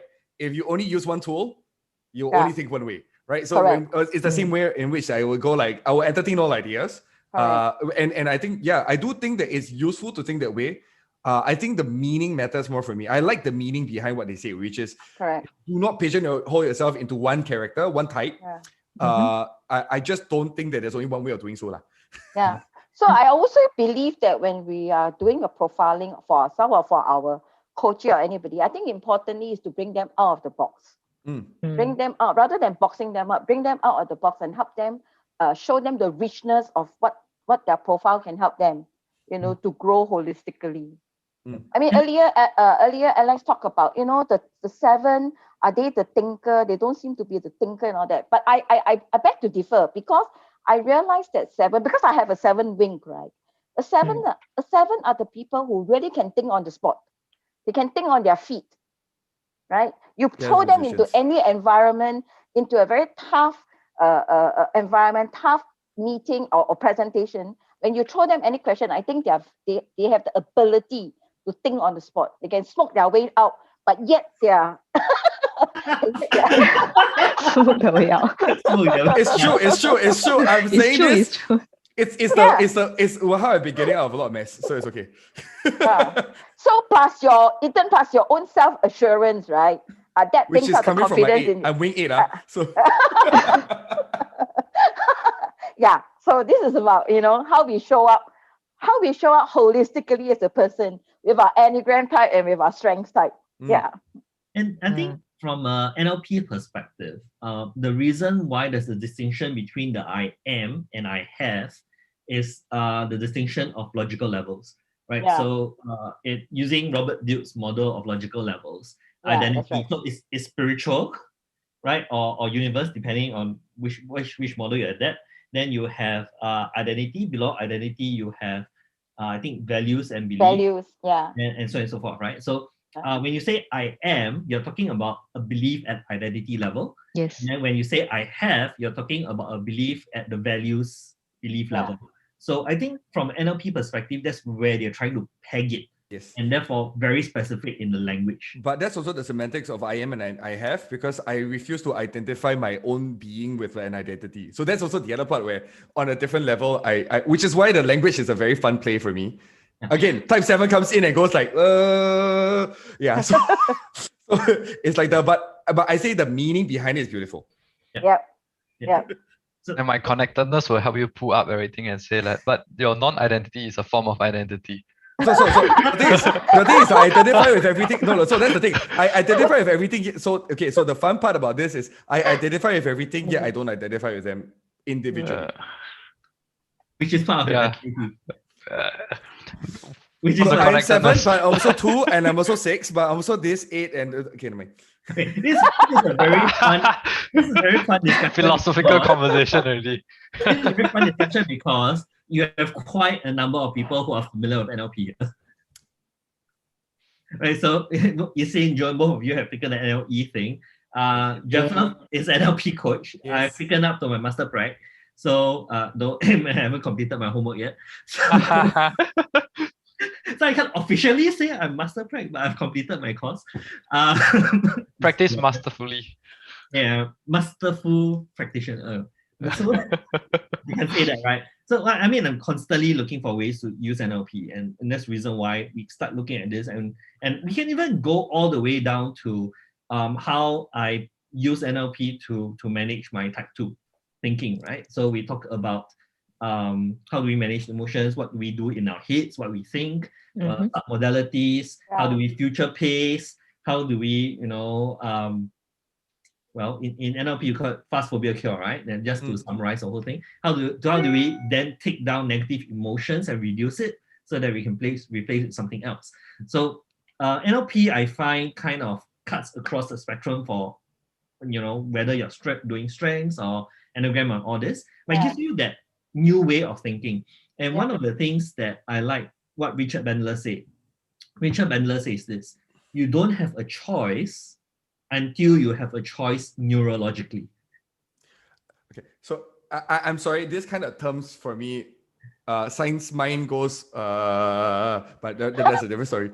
So a lot of people think that my science mind goes, this is bullshit. This is this is my psychology and neuroscience, literal neuroscience. Hey, he's medically trained. Ethan is medically trained. That's where he's coming from. So that's why I'm also a bit like, okay, I love these terms, I love the meaning. Semantics. Okay. Let's pass the time back to John and Isin on type 8. We've gone so far. I enjoy the conversation, really. So interesting, the energy, the perspective. I think it's because it's coming from a type 8, right? I brought the energy back into your room. Yes. That's the interesting part, because we have so many different, I would say, personality types here. So it's really nice to hear all the different perspectives, because my energy is quite different from Joan's energy, from Ethan's energy, even from Alex's energy. All very different energy. You can hear what a type 9 energy is soon. Yeah, let's hear the type 9 then. Yeah. I mean, whatever you say is in on a type 8 personality, that describes me a lot. Yeah. But you're right. We are very self-reliant. We don't ask for help.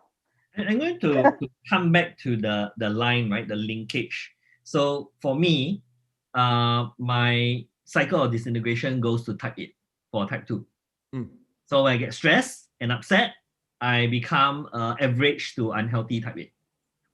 Right? So I get angry, I define my passion, and I can steamroll people, which most people get surprised because type 2 is nice and lovey and caring. And then when I go to type 8, I go like, die. So people go like, oh, this guy What has happened? Who is this personality. person? So I kind of like Enneagram for that as well, because it kind of explains my bipolarness. I mean, I don't even know what you call it. It's just emotionality, man. Okay. Multifaceted. It's multi-dimensional. It kind of, for me, I can explain it, right? I'm type 2, but push me, I become a type 8. So interestingly, I think, I guess for Joan, right, since you're a type 8, and there's also the link of we're very caring people and all Yeah, this. I am. That's Think what Isin said, right? The type 8s are very caring people. Yeah, Yeah. right. So do you think that the caring part of type 8 comes from the healthy link to 2? So when you are cycle integration, when you're feeling safe and everything and things are going well, then there's the giving and the loving part comes out. The mothering part and the fathering part comes out. Yeah. The healthy part is towards the 2. But when I in my healthy part of me, I like to withdraw, and so I go into the 5. Unhealthy part, is it? Healthy. Unhealthy, I go into the 5. I will go into the 5. I will withdraw. Leave me alone. Don't come near me. I like to be on my own. I like to, Easy is a 5, right? Yes, I'm a 5. You know what a 5 does, Sometimes a 5 is their own best friend. Yeah. A 5 is their own best friend. Yeah. So it's interesting, right? When the 2 gets upset, we go like, roar. When the 8 gets upset, it goes like, don't bother me. Yeah. Don't talk to me. Correct. So if you look at the stress point for a 7, I go to 1. So I'll nail every single tiny little detail. Easy, you know that very well, right? Yes. I'll go into every detail and tell you you're wrong. You're wrong. Look at this. Look at that. Okay, this is not accurate to the point that I will. It's your way or the highway.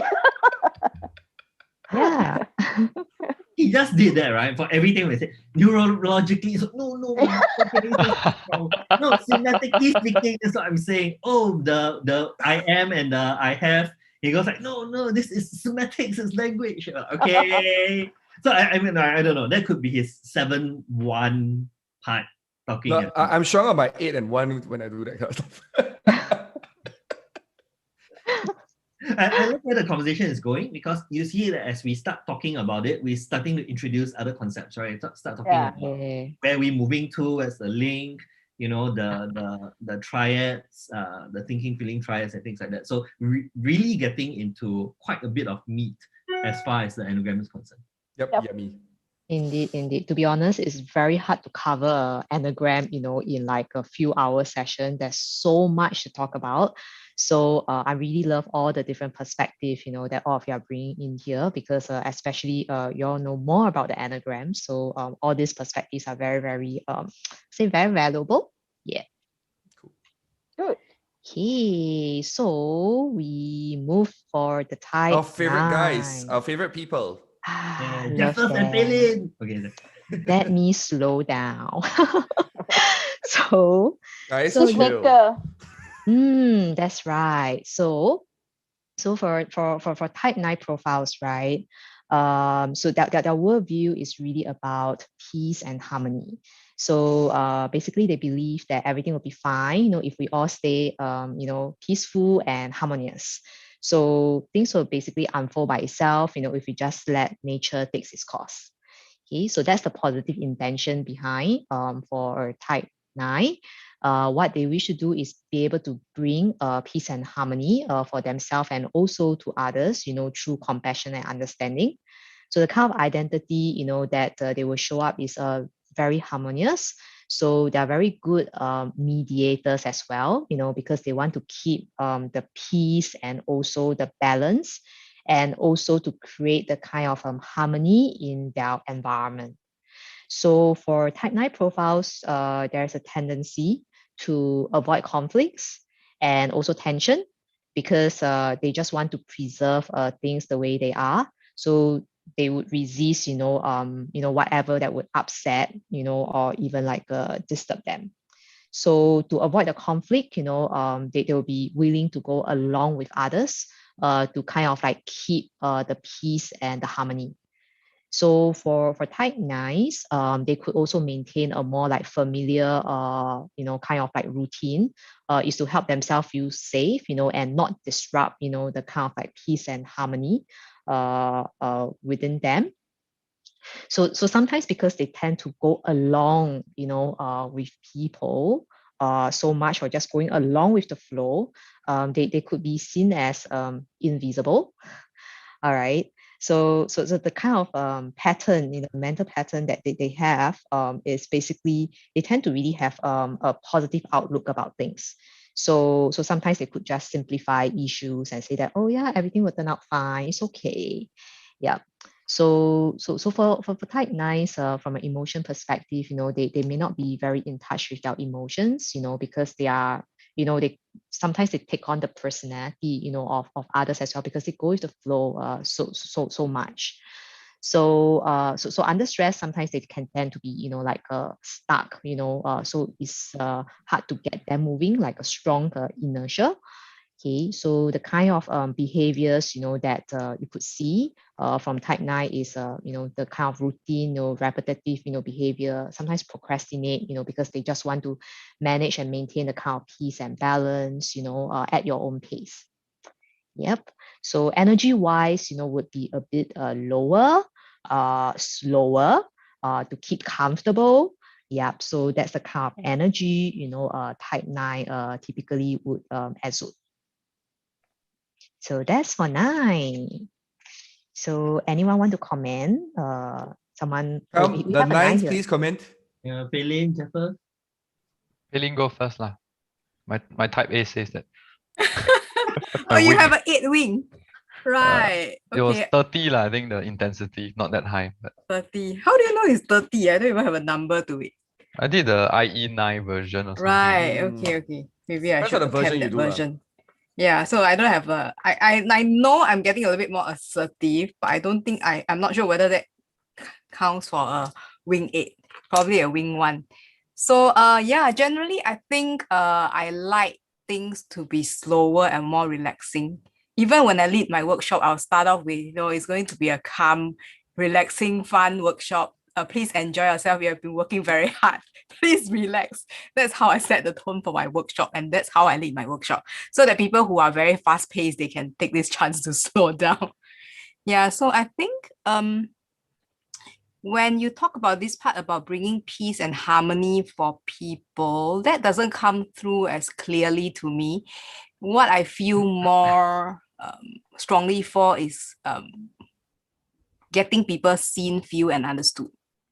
Yeah, because I think for a 9, we have a tendency, maybe since young, of course now we're older, we might be different. I think since young, we might feel that we are a little bit more invisible in that sense. So we are unseen, unheard, invisible. Maybe a little like a 5, but a 5, I think, chooses to be withdrawn. I think if for a 9, when we feel seen, heard, and understood, we feel that we are a little bit more valuable in that sense. So we really need validation, or we need to feel that we are important as part of a group. But do you have significance, Peilin? No, I do not have. Yeah, but I always feel, maybe because I'm a social 9, I always feel that having a community is important. Like I need to be in a group of people, and then we can learn things together. So that's why the Strengths Finder group works for me. Unlike my other friends, who like to be alone, or they like to do their own things, I like to be in a community. That's why I always make time to be here. Yeah, that social aspect of You are also right to say we are not so in touch with our emotions, but as I've grown older, I realized that for me, as a 9, the emotions are manifested in terms of somatic reactions. That means it comes out in the body. We don't probably feel it, but there's some tension in the body that tells us that something is wrong, something is not right. So maybe it's also the gut center as well that's telling us your something muscle is not tense quite up? right. Does your muscle tense up, or do you have Yes. like, yeah, okay, cool. Like certain muscles group gets tense up when you're stressed or you're sad. And if in the past I wasn't aware that's actually emotions, I always thought that I'm quite a cool person and calm, I've got no emotions. I think also because people don't, the definition of emotions changes throughout psychology. So okay. in psychology, the original Right. definition of emotions is physiological response. Mm. So that's why your muscle tension actually by right is emotion. But most people think of it as the labeling after you have felt the emotion, labeled it properly, and concluded that it is that emotion, therefore it's called emotion.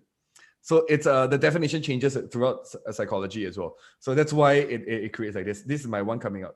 So is it somatic reactions for every one of you, like a 1, a 5? Yes. Yeah. So no, everybody feels somatic reactions, just whether they notice it. Okay. It's very interesting, right? This labeling thing, because I either heard or read somewhere that the physiological response for fear and excitement is actually the same. Yes, it's the same. So it's the same thing. It's how you respond to it.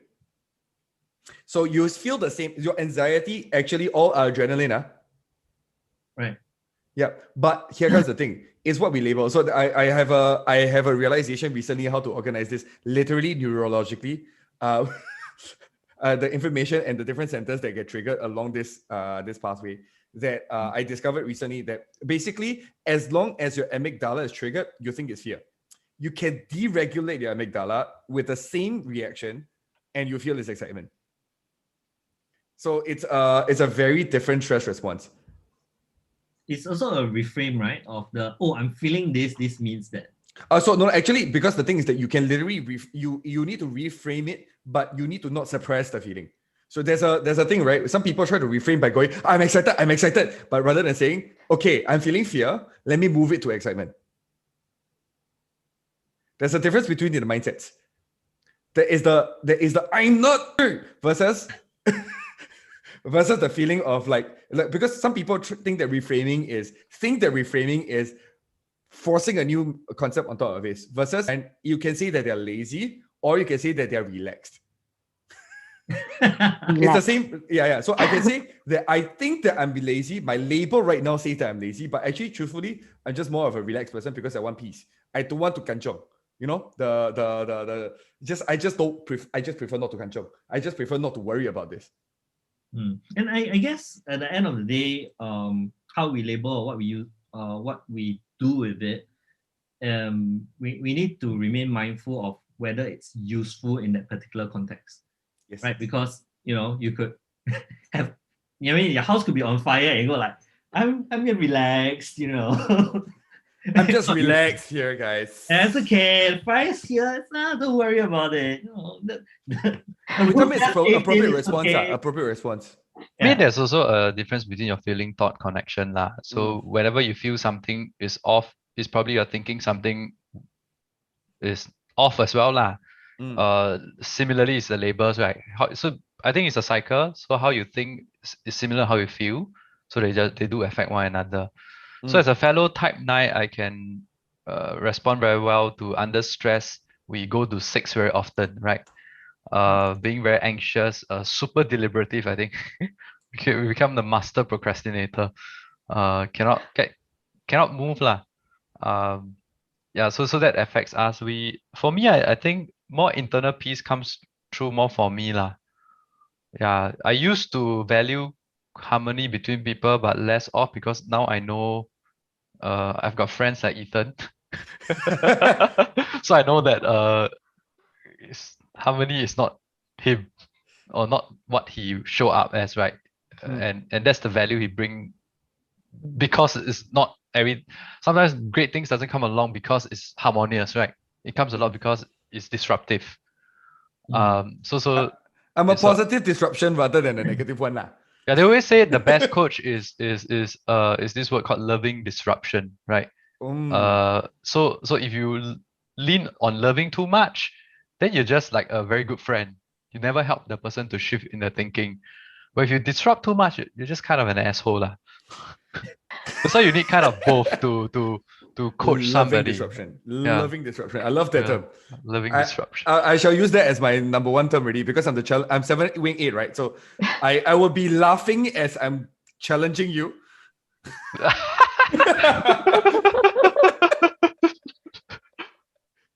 Yeah, so This is really yeah. beautiful how we see like each other's beauty. So you can see we are all like incorporating the beauty of all the different types, together. And it's so inclusive, this space. Yeah, thank you for that.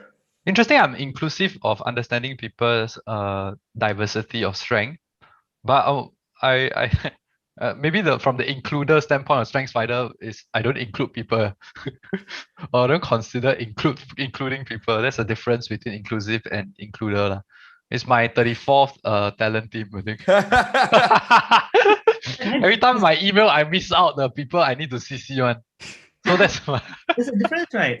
So I think we're very inclusive in terms of concepts and how people think and things like that. The includer talent team in CliftonStrengths talks about your awareness of people being left out. Yeah, but this goes back to his emerging ethics, right? His social is what? Oh yeah, my social is a sliver lah. So I don't think about who that means who's in the room, who type of questions I don't think. I always think about the why. And then how. Oh, is it? Yeah, she just dropped off. We've lost she went really peacefully. Harmoniously. As a type 9, without right? disrupting the conversation. With compassion and understanding as well. And it's like, sorry, I need to drop off already. Thanks for the chat. Sorry. Yes. So I'm mindful of time as well, Alex, because I think we are over time, right? And we just only cover 9 types. So I'm not too sure like if I should go any further or or do we want to stop here or what? Because I just want to be mindful of everyone's time also. I think we can complete the 9. So I think you have a second slide, right? Because all your types have 2 slides. Yes, and correct. And actually, so I can complete the 9, and if needed, I just have 1 slide on subtypes. But subtypes is could be also another deeper topic. So I'm not too sure how much you want to go into that. Yeah, I think we can stop at the 9 in terms of time. Then what we can do is, I know we're over time, but we always close it like that, right? So for everyone to share what your biggest takeaway is, what learnings do you have from today? And then we'll hand the time over to Ethan, who always summarize everything beautifully for us. Okay. As they said, throw it to Ethan once you have a lot of complexity. Yeah. That's so great. Yeah, so great to have 7 profiles here. Yep. Okay, so this is the last slide actually for the 9 types. So we already know for type 9 profiles, feel good when there's harmony, feel safe is invisible, and look good, when they accommodate. So I just like this face, like very interesting. If you're too small to make the difference, try sleeping with a mosquito. So yeah. I literally have a friend who, because she doesn't kill anything, because she's like very staunch Buddhist, she took a video of a mosquito sucking her blood until it will leave, so that she can fall asleep while without the mosquito flying around her ear. Wow. Okay. It's mind blowing. I was like, that's number 9 actually. Like to me, that's like 9 to the maximum. I'm very zen. Zen, super zen. Yes. Yes, so those are the 9 types. I mean, hopefully that all of you have gotten like a more in-depth understanding with the understanding of 9 types, especially when all the different types actually share. I think it's really interesting that we have a very diverse profiles here. So yeah, I love all the conversations really. Yeah, I love the conversations too. And thank you so much, Shisin, for sharing. With great flexibility, in the way that the conversations have run and the way that you have moderated your tone for each type that you went to. Like, oh, type 7, let's increase energy. Oh, type 9, let me slow down. It's very interesting. Sensitivities. Conscious way of speaking to as you introduce the different types, which I thought was very useful and very interesting. So let's go around and have everyone share what your takeaways are for today, and we will end off with Ethan, then he can summarize everything, right? So maybe we begin with Joan. I mean, I thank I thank this community, right? I mean, this is the first time I joined Alex call, but I think my takeaway is about I try not to. My takeaway is about how am I going to use my strengths to complement my Enneagram rather than trying to correlate it. Right, right. So just look at it. It's kind of layering, right? Not Yeah, trying to layering, correct. Yeah. Yeah, and I agree with all your sharing is that if you only stick to one profile, you're only thinking of that one way, so don't box ourselves up. Awesome. Thanks, John. Miko, your takeaway from today? If you're still with us? Yeah, she might not be with us as in online with us. I mean, we cannot say the wrong kind of not with us. Oh, yes. Very Are you still on the call with us? Terrible. How about Jeffer? I think it's to me because I've sort of explored this before lah, so I also sort of relate it more to and last time when I explored it was previously because I was under duress or some kind of stress lah. So I noticed back then I moved into 6 a lot, so I knew I was a 9 back then, but I think what showed up more is as I find myself to be more peaceful, I tend to go less towards 6, and in my work area of how flexible and adaptive I am, right, I tend to switch towards 1 and 8 more often, and 3, right, 3 is my focus area of my sort of the go-to, but 1 also tends to be meticulous in details law. I think Ethan would have known seen my WhatsApp message out, right? You know how detailed I am, and no worries. I'm also just as detailed when I reply. Okay, sorry. Yeah. And 8 would be more in terms of as I start to observe people and not stepping up, then I will be more active to take charge lah. I think the stretching is the interesting part, right? Because once you're comfortable with your 9, suddenly it's easy for you to stretch. Yes, and it become a natural thing to stretch. It doesn't come as a effort like, oh, I need to stretch to a 1. It came as a natural response because the center that I come from is at a peaceful law. When I'm not thinking about stress, I can stretch much more lah. So I think that's my insight. Nice, thanks. For me, I guess what I really liked about it was how we position strengths with Enneagram. When we talk about Enneagram, it's kind of more the motivations of the whys and the desires and things like that. And then the strengths is a little bit more towards almost the expression of that, right? In a way. So I know we went around, hey, what talents do you have? Oh, I have this, I have that. So this kind of where we went, and it's quite fun doing that. So my takeaway is kind of like, how do we link the two? A little bit like what Joan said, right? But more of the linkage of how do you see that expression through strengths of what some of the motivations are. So that was actually quite interesting for me. Maybe I'll pass the time to Isin if there's anything that you found interesting or that you learned from the conversation today. Definitely.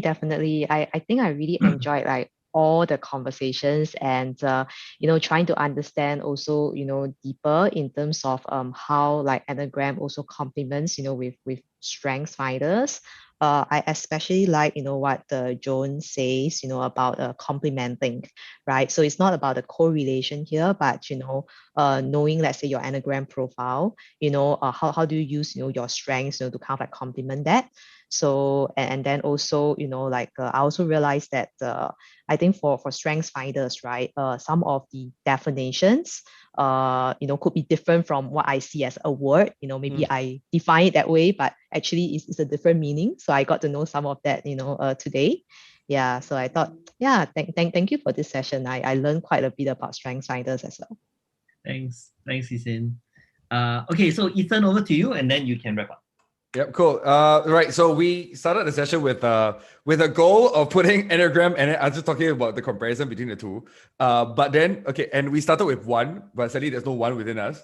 And then we only had the 3 and 4, we didn't really have anybody within us, but at 5 all the way to 9, we had everybody jump on board, right? Like, but because I deal with a lot of 3 and 4s, but thankfully, if Isin is a 1, so she was able to chime in on her 1 side, and yeah, some of the parts about 4 coming into the picture was quite interesting because 5. yeah, she's a 5 and a 1, so she has.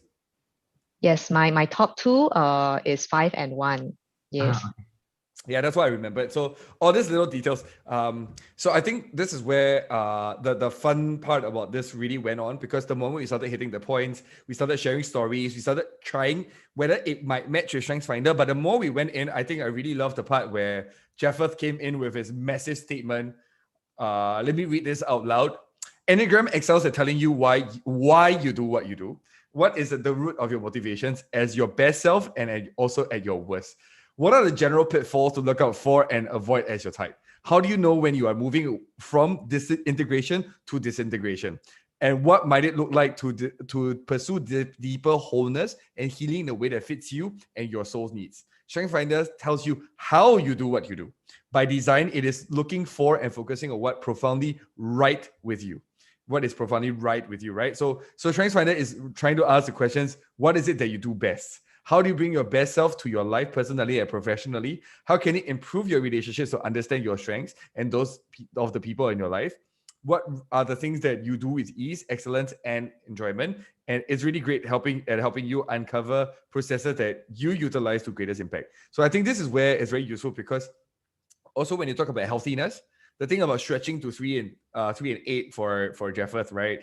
And having to use those functions, I think for me, it's a lot when we keep going back to this, it's always about how do we utilize these things, stretch over, accept ourselves, and move from there. So this is what the conversation today was really about.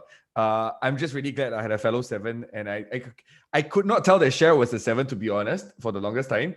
But see, I can't tell from the personality portrayed on a Zoom call. But the thing is that when it comes out and we were talking about our thought patterns, it was exactly on point, right? Like this one leads to this one. And then she was only the 2 of us were the ones who were going, yeah, we do this. And so I have a request, Ethan. Can you share Jeff's wisdom with all of us? So I just reread what Jeffers said. I resend this into the group because I think Joe, you came in a bit later. Yeah. Jeffers' wisdom was wonderful for all of us to understand. This is definitely his input and his learner at work. Yeah, my input is I'm just good at finding information lah. Yeah, really quickly and really good. And intellection, right? Because he related it back to everything else. So connectedness also brought into picture. So because he provides the very deep insight of both Enneagram and strengths, in very simple layman words. Which is beautiful, right? So yeah, exactly. Thank you very much. Yeah, that's also the 9 coming in with let me do this in the chill way as you guys keep talking, right? I'm just gonna do my thing in the background. I'm invisible, it's okay. Actually, in my mind is like, actually, what's the essence that you're trying to say, right? That's the connectedness, right? Yeah. What's the core message you're trying to say in spite of all the information? Then I find those things. But you're perfectly fine with being invisible. Oh yeah, I'm perfectly fine with being invisible, but my significance needs to be acknowledged. That's responsibility, bro. So it's about when he does something, he delivers something, the appreciation for what was done is kind of important to someone with responsibility. And I'm sure Ethan can relate because she also has responsibility. Oh, that makes a lot of sense. Okay, great. So with this whole process, right, I think we've also tied in the concept of sexual, social, and self-preservation, somewhat little hints of it. I think it will be good to do a next session on this. Because I started recognizing that layer actually adds on to the StrengthsFinder relation. Yep. Yeah, right. Good. Yeah. So Ethan, are you interested to join us next round in 2 weeks' time to talk about the subtypes? We could. 2 weeks. Okay, I'll tell you my schedule again, Ken. Okay. Yeah, because I need to work something out. Okay, no worries. Yep. Thank you so much for even doing this session. So we need to go into the little details of like the subtypes, how it presents itself, because I actually can merge this with emergenetics as well at the same time for me. So which is fun, right? Because seven sexual, because I'm sexual social. So for me, I can relate so much to like my emergenetics having the conceptual, analytical, and social, but at the same time, like StrengthsFinder, because a lot of the parts are also connectedness, all these kind of different elements that I also bring into the picture. So I can see a lot of patterns. Again, I don't think it's hard and fast. I think today what we had fun with was potentials of what could be used, what could not be used, what can be used to understand a bit better, expand a bit more. I think that one of my most beautiful learnings also was, I loved how Jeffers went back to the main core, right? Is the more 9 he became, the more he could be 3 and 8. I think that was like that was exactly the point, because I might be 7, but I also present a lot of other fronts depending on different situations. Yeah. And the more I recognize that, so for example, the more I'm okay with my FOMO, the more I don't have FOMO, right? So it helps a lot with that situation and moving forward with this. And I think today the session was really about, even like through the types, I have a type 7 personality versus I am a type 7, right? So Well done, well done. Well done, really. I have to correct that as well. Thank you, Yeah. June, for like, wow, like saying reminding yes. us. But at the same time, I know that when I say I'm a type 7, which can be misinterpreted by other people, which is why it's important to say I have a type 7 personality. Yeah. It is important for people to understand that it is not definitive of who I am as an identity, because I might not identify with only one identity. There's a longer story on its own, but there's also an identity within itself, which is fun, which Jeff nicely connected. But this is where I would like to end off this session. We might be doing StrengthsFinder, we might be doing Enneagram, but we're not identified by either of them. And we're here to actually all learn and become better at being ourselves, but at the same time extend to other areas of our lives. Agree. Awesome. Thanks. Awesome. Thanks, Ethan. Cool. Okay. Thanks, Ethan. Well summarized. Thank you. Thanks everyone for joining us. And if we can do another session within in 2 weeks' time, we'll schedule that and let you know. If not, then we'll find whatever topic it is for 2 weeks' time. So join us again the next round, and we'll have another very, very interesting conversation. All right. Thank you very much, everyone. Okay. Good night. Thank you. Have a good night. Thank you. Good night. Bye. Bye.